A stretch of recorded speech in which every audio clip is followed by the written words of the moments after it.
Stand by.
In 1950, Jim Clark Sr. founded his business on a simple philosophy: to improve the accuracy and reliability of Ruger 22 semi-automatic pistols and 1911 style handguns.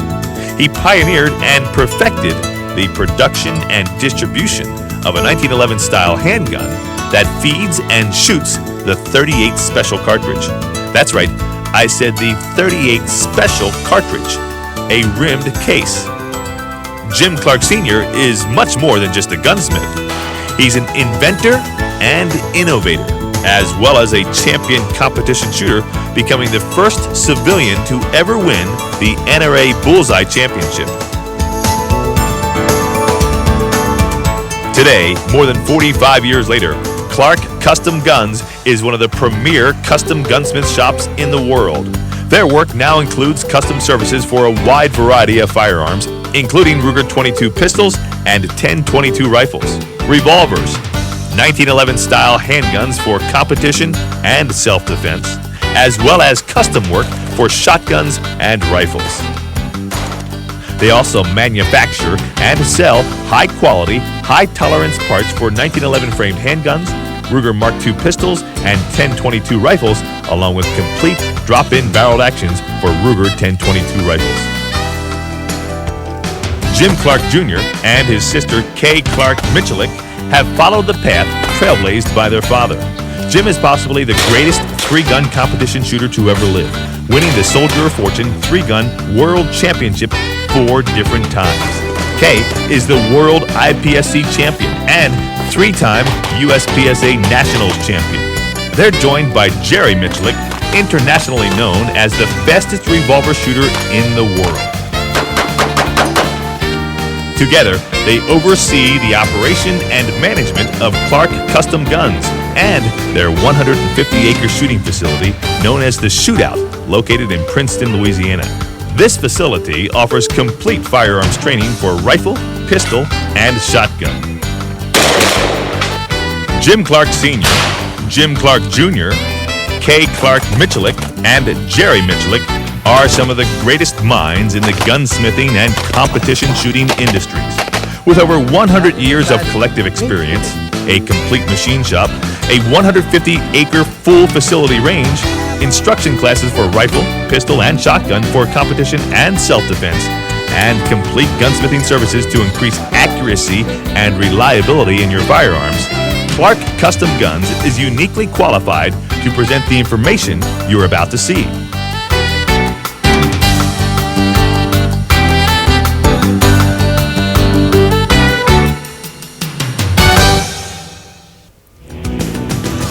The shotgun is one of the most effective self-defense tools available, able to deliver awesome firepower with just one pull of the trigger. Competition practice is an excellent training ground for self-defense shooting techniques. Jim Clark is one of the world's best all-around practical competition shooters, equally adept at pistol, rifle, and shotgun. But if you were to isolate just one of his talents above all the rest, it would be his ability to handle, operate, and shoot the combat shotgun.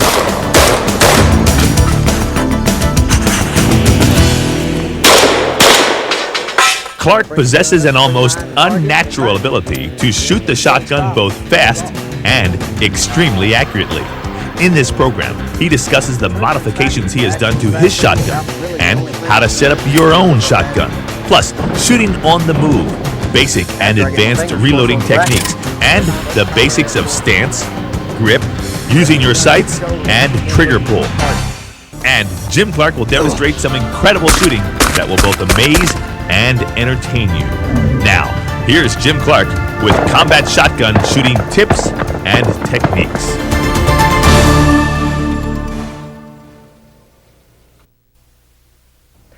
This is a little assault course that we use in some of our classes. I'm going to run it with my Benelli, and I'm going to use SOF rules, which mean that I can only start with 5 in the gun. I'll have to finger load off my belt for the rest of the targets. This course of fire has 10 targets, so somewhere on the move I've got to load 5 rounds in order to finish the course. And like I say, there'll be no speed loaders, and I can only start with 5 in the gun. So let's give it a try and see what happens. All right, Dave, here it comes.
That's probably about a 19-second run, which was a good conservative run. I pretty well centered all the targets.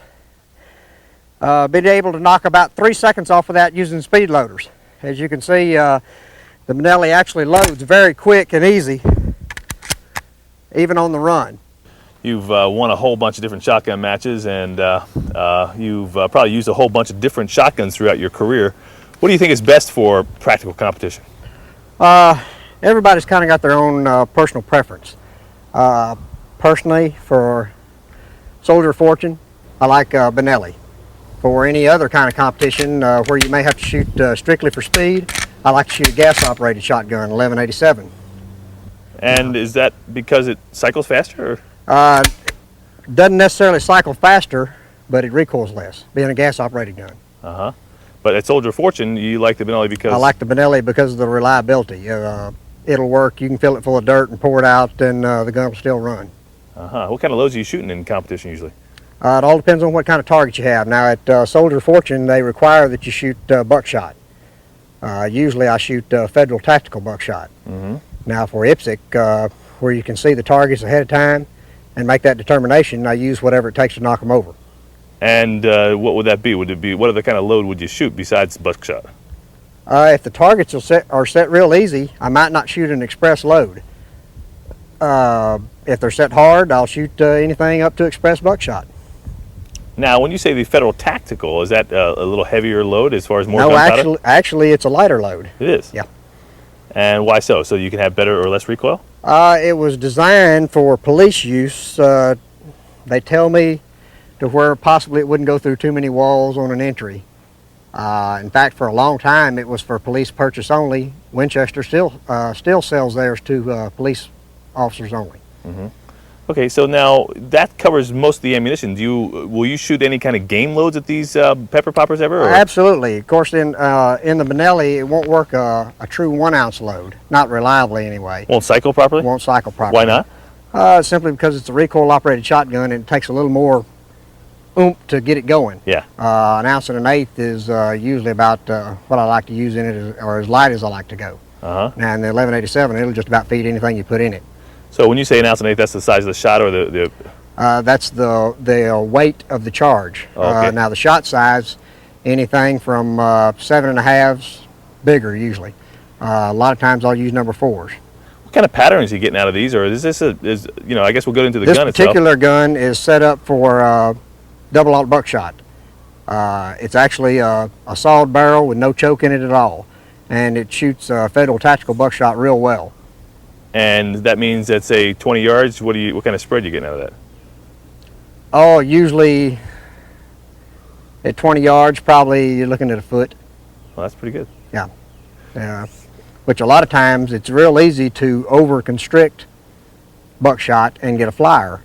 Well, if you've got a situation to where they're challenging you to clear out the bad guys with hostage situations, which I don't necessarily like with a shotgun, but if they throw one in on you, you need a gun that patterns fairly tight but with no flyers, and that's what I get with this cylinder.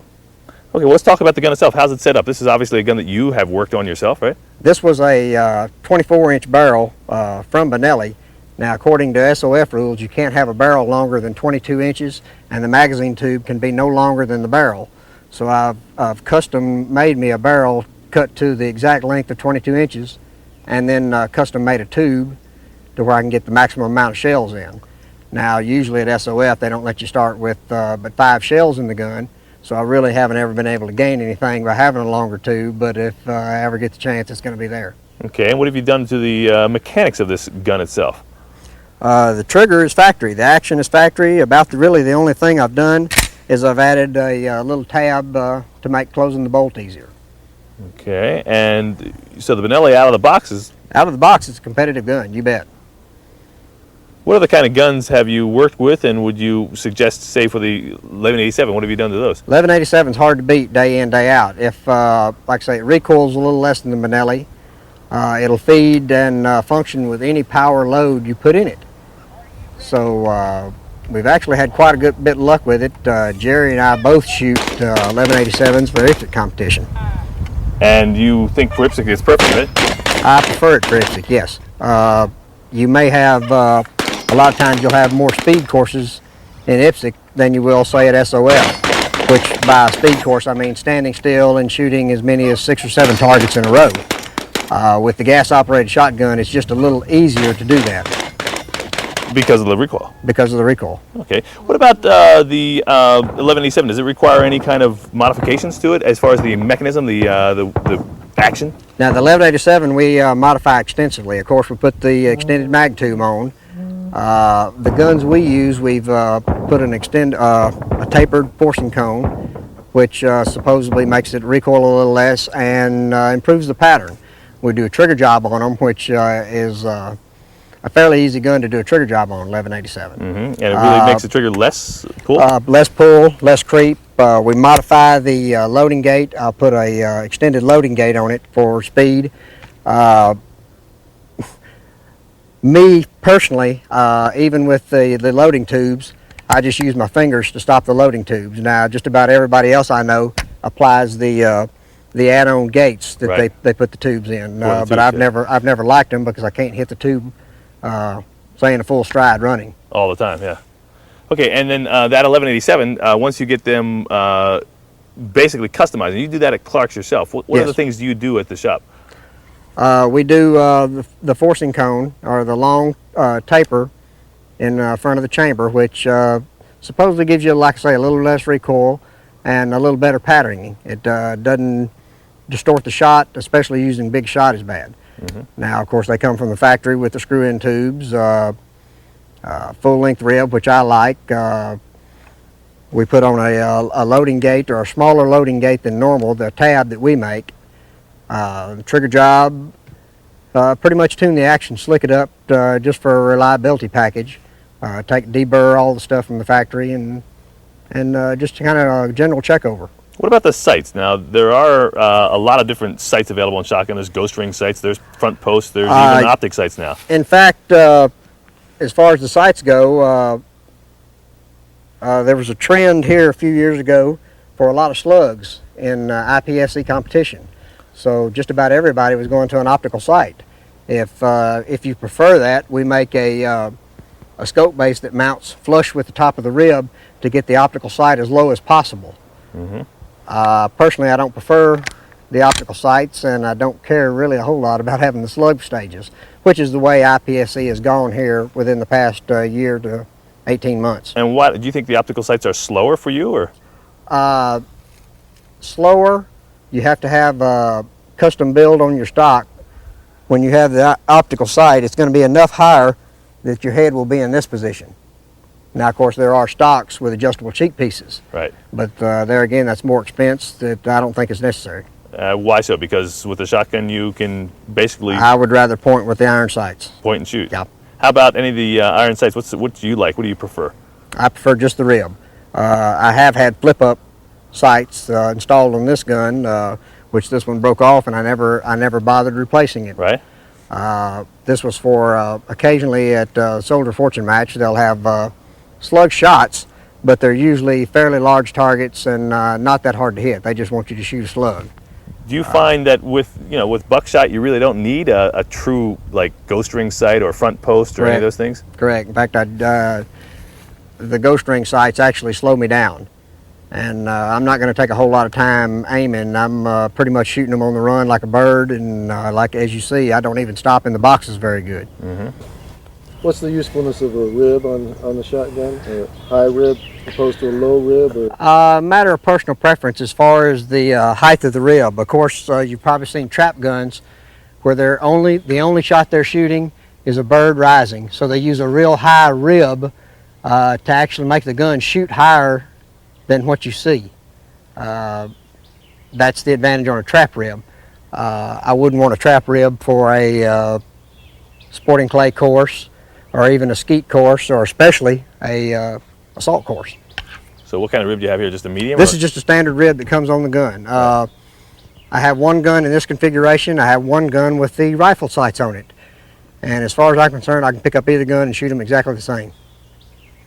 So as far as what rib you want, it's just a matter of personal preference. Well, let's talk about shooting a shotgun. What is the technique there that you employ? I mean, let's see how you shoulder the gun and how you hold it. Everybody has their own ideal. I shoot a shotgun just like I'm quail hunting, and which is where I learned to shoot a shotgun in South Texas, jumping blue quail. I just like to watch the target and let the gun come between my eye and the target. No really extra motion. I'm not having to aim the shotgun at the target. I shoot a lot of aerial shots practicing just to stay in practice with this. So you like just some clay birds thrown out? Skeet, trap, sporting clay. Right. Well, now let's make sure the gun's unloaded. Let's point it right down to the barrel here. Okay, the chamber is unloaded. All right. Let's go ahead and see how you shoulder it up. If you were the target, I like to keep my head still. I don't want to put the gun up and then go hunting for the target. There's the target, pointing right at it. Okay, let's do that again. The lens is the target. Point the shotgun at it. My head, or very little movement if I can get it. I don't want to be hunting for the cheek place on the shotgun or moving my head to the shotgun. Keep my head still, shotgun comes to my head. So let's go and put the gun all the way down at the Just like as if I was doing a one-shot draw with my pistol. I want to keep my head here and put the gun in between my eye and the target. Same thing with a shotgun. Great. And now, how do you use the front bead out there? I'm aware of the front bead, but I don't actually use it. I could take it off the gun and do just as well with it. Really? So this is really a point shooting exercise? Yes. And because you're throwing a 1-foot pattern, you have fairly good success with it? Yes. But I actually shoot it almost the same way with slugs. Really? Yeah. If I've got a small target at an extended range, say like the Masters was this past year, then of course I have to let the target blur and focus on the sights. But if it's a fairly close target, say 18 by 24 rectangles or IPSC targets at fairly close yardage, and matches for speed, there again, I'm aware of the sights and I usually have them lined up, but I don't concentrate on them that much. And so, is that because the barrel's so long, and or is it all your stance and everything? Let's look at the whole stance and how you do the whole deal. Because sometimes you don't get a chance to have a stance, right? Actually, moving from box to box on an assault course like this, like you say, you don't have a chance. When I enter the box, I would rather enter with my left foot, and if I've got a target and my back foot comes off the ground, I'm shooting from this position, not even with 2 legs on the ground, 2 feet on the ground. There again, in a box, say 3 or 4 feet long, where you can see the targets from one end of the box to the other, I can actually walk and shoot, which is something I practice. Oh, really? You bet. I'll put up a target and walk back and forth across and run back and forth across. I practice this with my shotgun and my pistol. And you're able to be very accurate even while you're walking. Absolutely. And what's the secret there? For me, the secret is not locking my knees out. When I'm doing this, I'm still in a semi-crouched position. And I'm not locking my knees. I'm wanting to make the upper half of my body float. And so even with recoil, you're able to control the gun. Yes. Do you feel the shotgun, with these kind of loads you're shooting, does it recoil a lot or not? Yes, but I'm not aware of it when I'm on a course. And how do you, what's the stance that how do you control the recoil, or is it just really a non-factor to you? There again, especially for a skinny guy, I'm not really aware of it.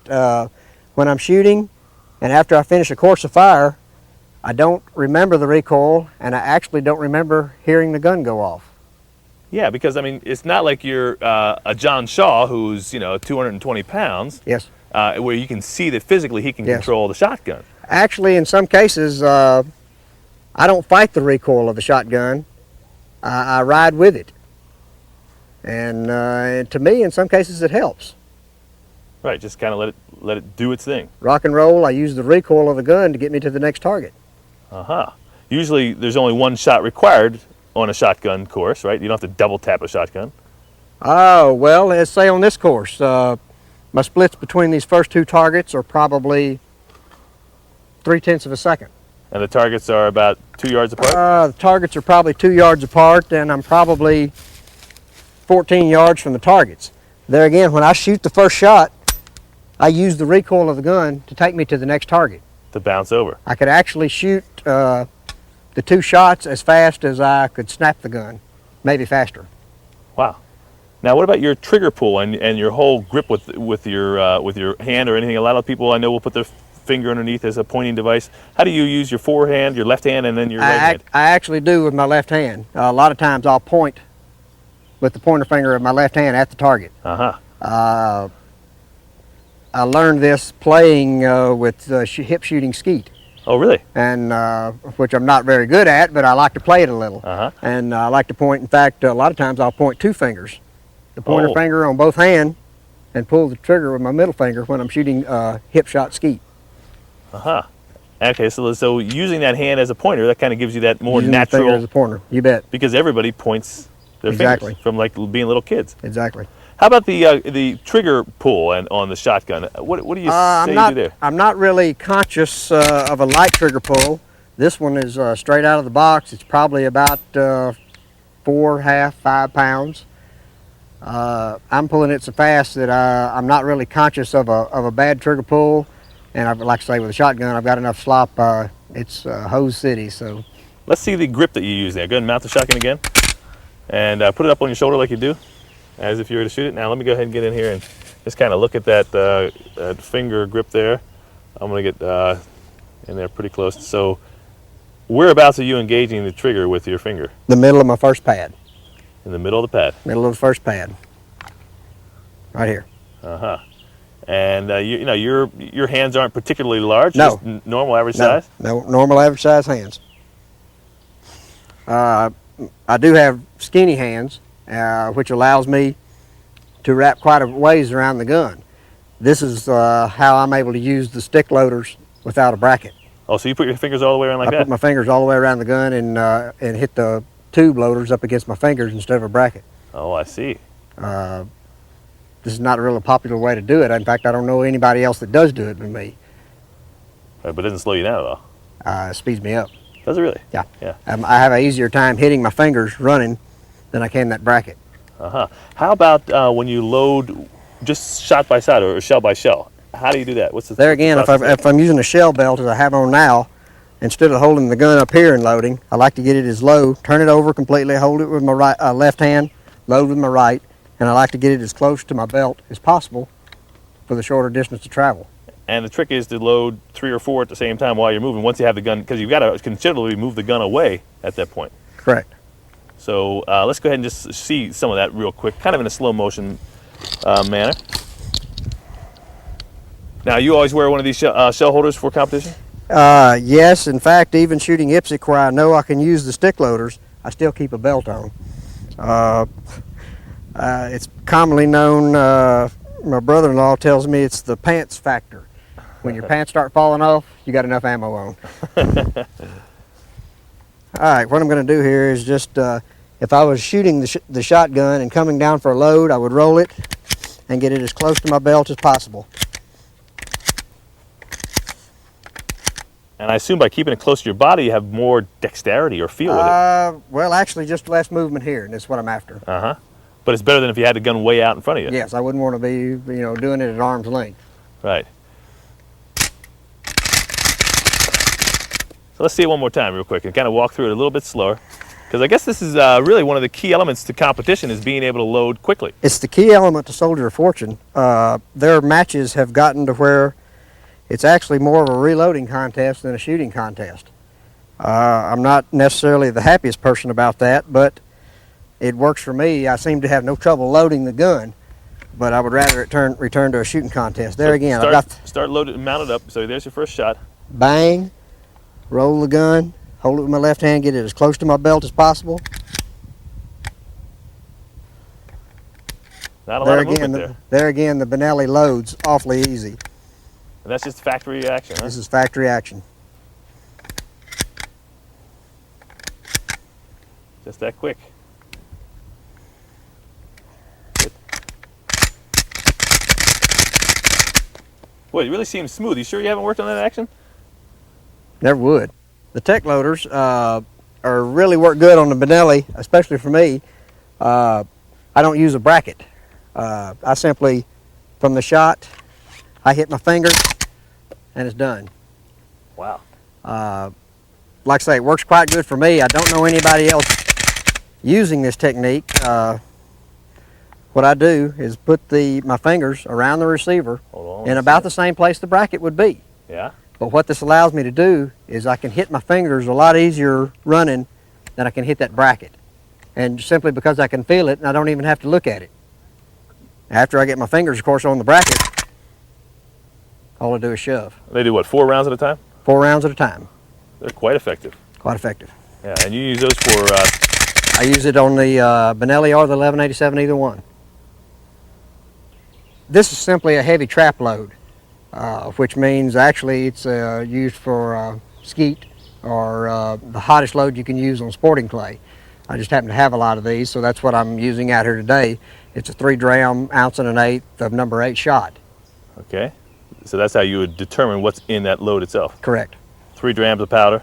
Correct. 1 1/8 ounce of shot. Of shot. And number 8 is the shot size. In size. Okay, well, let's go ahead and come up here and shoot some of these. Now, tell us a little bit about your practice regimen when you were, getting to be where you are. How often would you practice? What kind of rounds would you shoot? How would you practice? I actually practice very little. My practice is jump shooting quail in South Texas.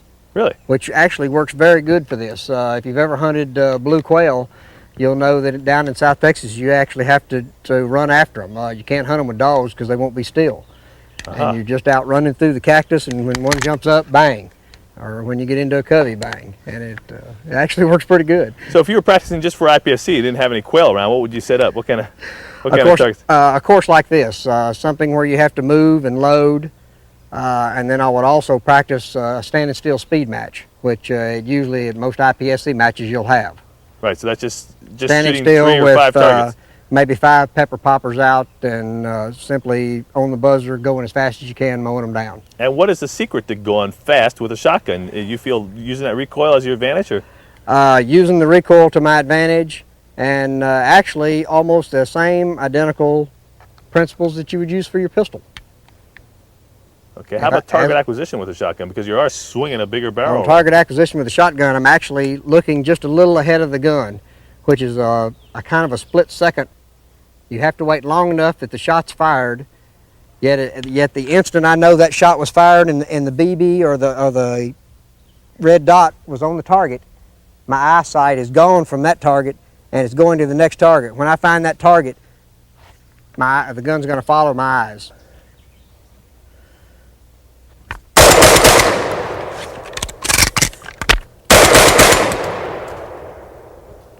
That's 6 shots with a reload. Oh goodness, probably about 4 seconds. Wow, and like I said, your body seems to be really coiled and like on a spring almost. Do you keep your elbows down purposely like that? Not even conscious of where my elbows are, really. Uh-huh. I guess the main reason I do that is I don't want that much gun movement to flop my arms, maybe mounting the gun. From wherever I shoot right here, from a ready position, now I'll just bring the gun down. And usually butt on the belt is what your start is, or port arms. So from there, it actually is my shortest distance to mount the gun.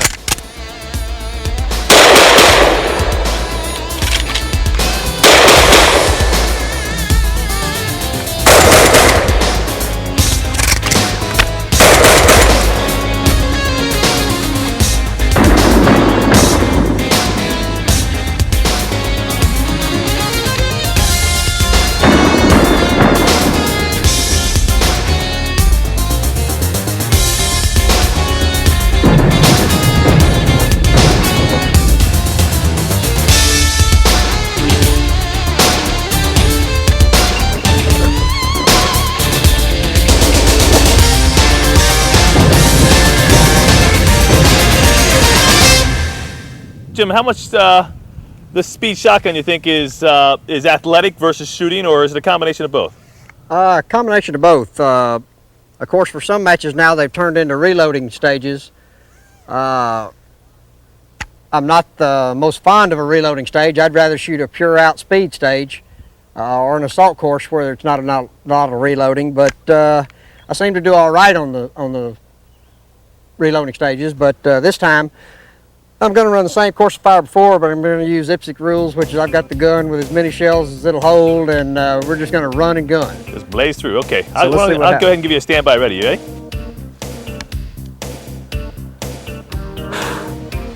Shooter ready. Stand by. Go.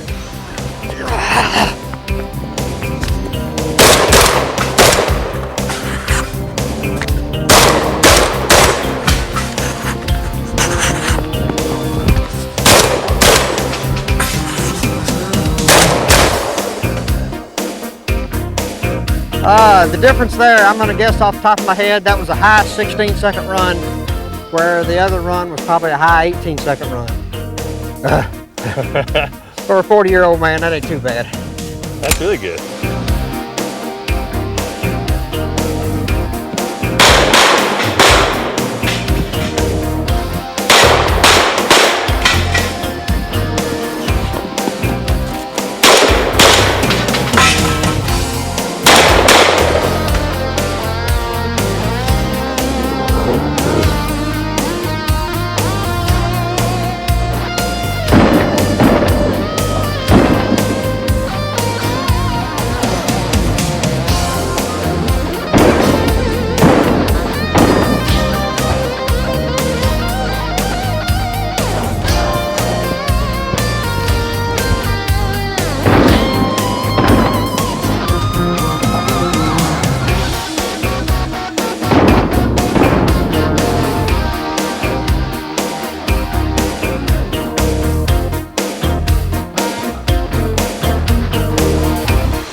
when you get some shotgun guys out here who are looking to improve their ability, what can you do for a guy?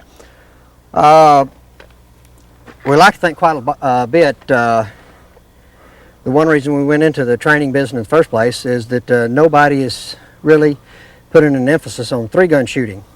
We now have the facility to do what we think is a real good job of training. We have every kind of shotgun game that you can think of to play. We've got skeet. This is a sporting clay trail that we're standing on. We've got targets, steel targets all down through the woods. We can train for an assault course, IPSC, SOF, whatever it can be. There again, we've got the steel targets for speed. Jerry and I have won virtually every speed or shotgun combat match in the country that we've been to at one time or another, not every time.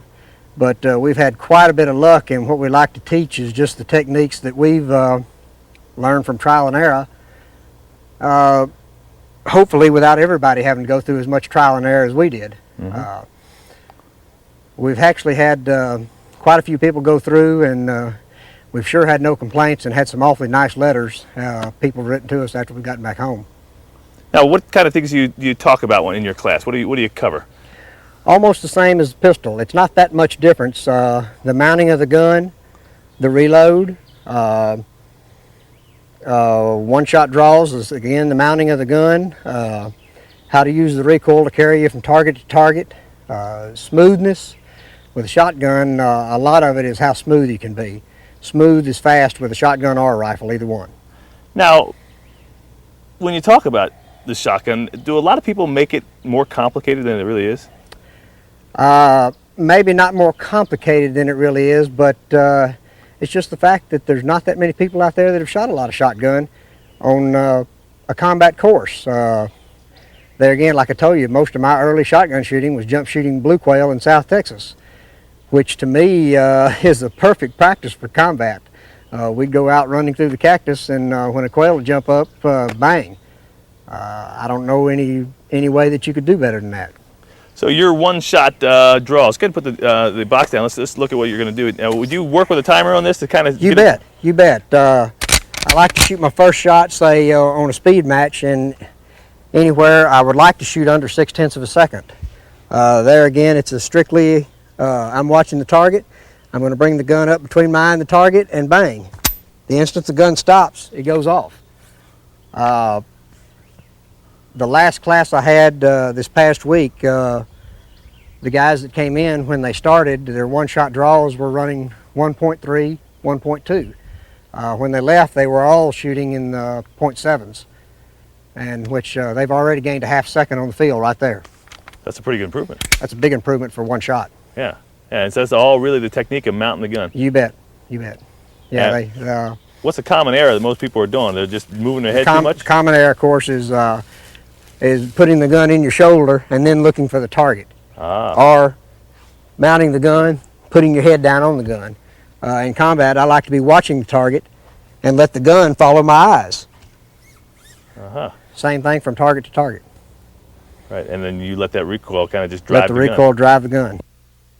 What about an application for a choke? I mean, obviously a lot of people do prefer chokes on, say, the 1187s even. Yes, well, my 1187 does have chokes in it, and my other Benelli has chokes in it. So there again, there are applications for it. What kind, and what do you use them for? Mostly when I shoot birdshot. For the chokes? Keep the pattern smaller? Keep the pattern smaller or bigger. Oh, okay. On Sportsman Team Challenge, generally I shoot the trap bird on the flush event. The two teammates, which would be Kay and Jerry this past year, both shot improved cylinder because their birds were fairly close. The teal bird was fairly far and leaving and getting farther. So I shot a modified. I concentrated on the teal birds, and if I needed to help them, by the time I got to them, their birds were further out, and the modified choke was the thing to have, really. Now they have adjustable chokes also, right, that you can put in? They have the adjustable chokes, but those aren't near as popular nowadays as the wind chokes or the screw-in chokes, simply because of the looks, the aesthetics.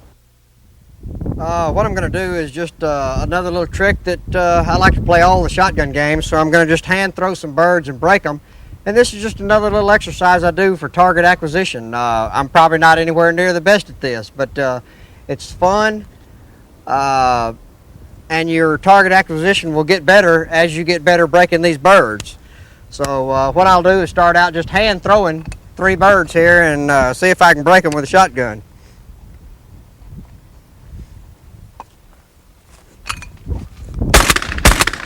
Oh, a little too high on my throw there. It about blew back over my head.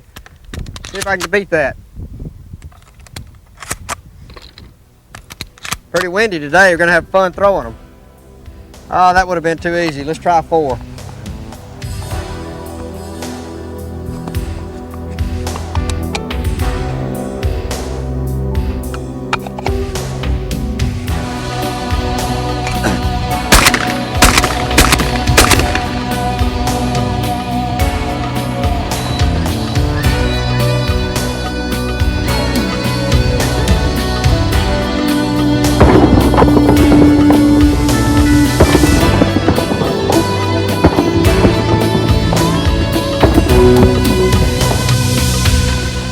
Okay.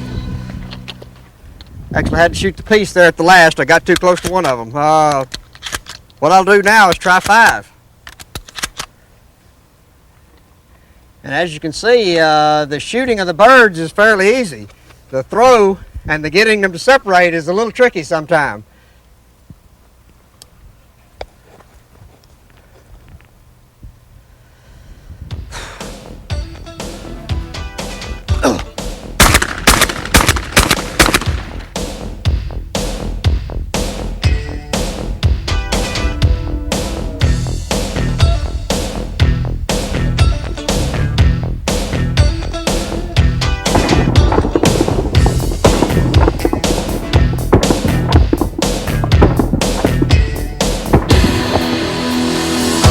Okay, there's 5.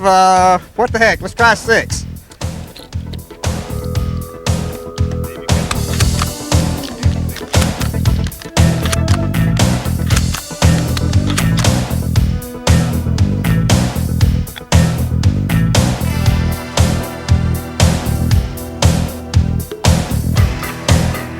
That was a pretty wide throw there. I was lucky to get those.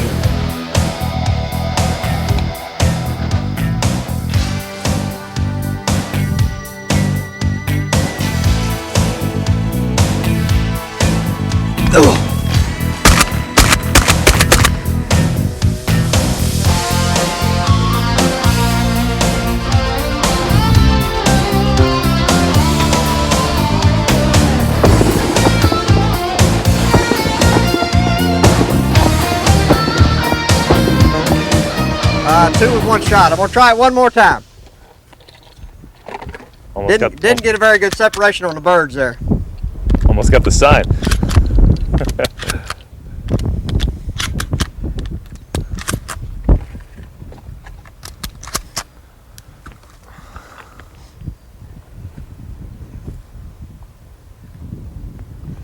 I tell you what, since I only got this is the last of my box of shells, we'll go ahead and go for the broke. This is 7.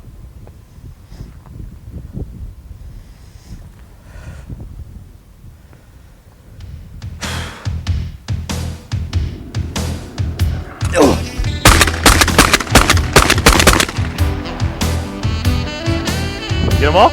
I got them all the time. This is a pretty good trick. It's a real good exercise for target acquisition. When you get to where you can play 4 or 5 birds in this game, a big pepper popper running down through the woods ain't no target at all.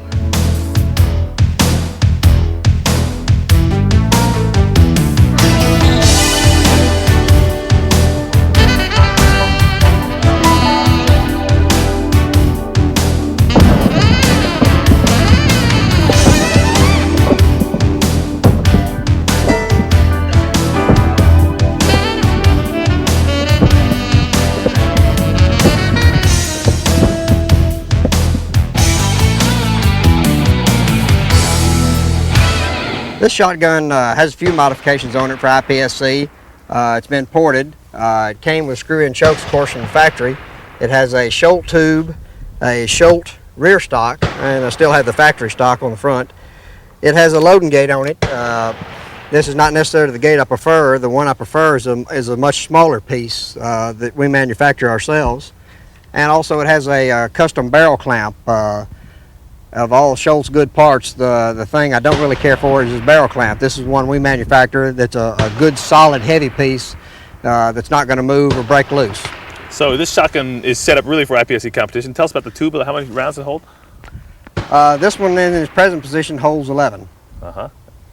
And the porting, what does that do for you? Just helps with the muzzle rise. People say recoil, but it's not actually the recoil. It's going to kick about the same. It just keeps the muzzle a little flatter. Let's look at the chokes there. Go ahead and unscrew that thing. Tell us Okay, what it this is. again is a factory Remington screwed-in choke. Now, do they come with the threads already on the barrel? Comes with the threads. You bet. So you can order with and without, or? You can order them without, but most of your 1187s are going to come with the screw-in chokes. And for what I'll use this gun for, I need screw-in chokes. This is also my aerial gun for matches like Sportsman Team Challenge. So what kind of chokes would you be using? Well, there again, down there, see where you got the flurry birds, which are coming at you. You'll shoot birds on the flurry as close as 7 or 8 yards sometime. So you want a wide open choke on that stage. When you go to the flush event, which in this past year, Kay and Jerry and I shot together, they shot the crossing birds and I shot the teal bird, which is a fairly ugly. He starts 18 yards away from you and getting further all the time, so I run at least a modified choke there. Mm-hmm. So the go ahead and just describe what are the chokes again. There's full, there's modified, there's which? Well, of course, the three big chokes are improved cylinder, modified, and full.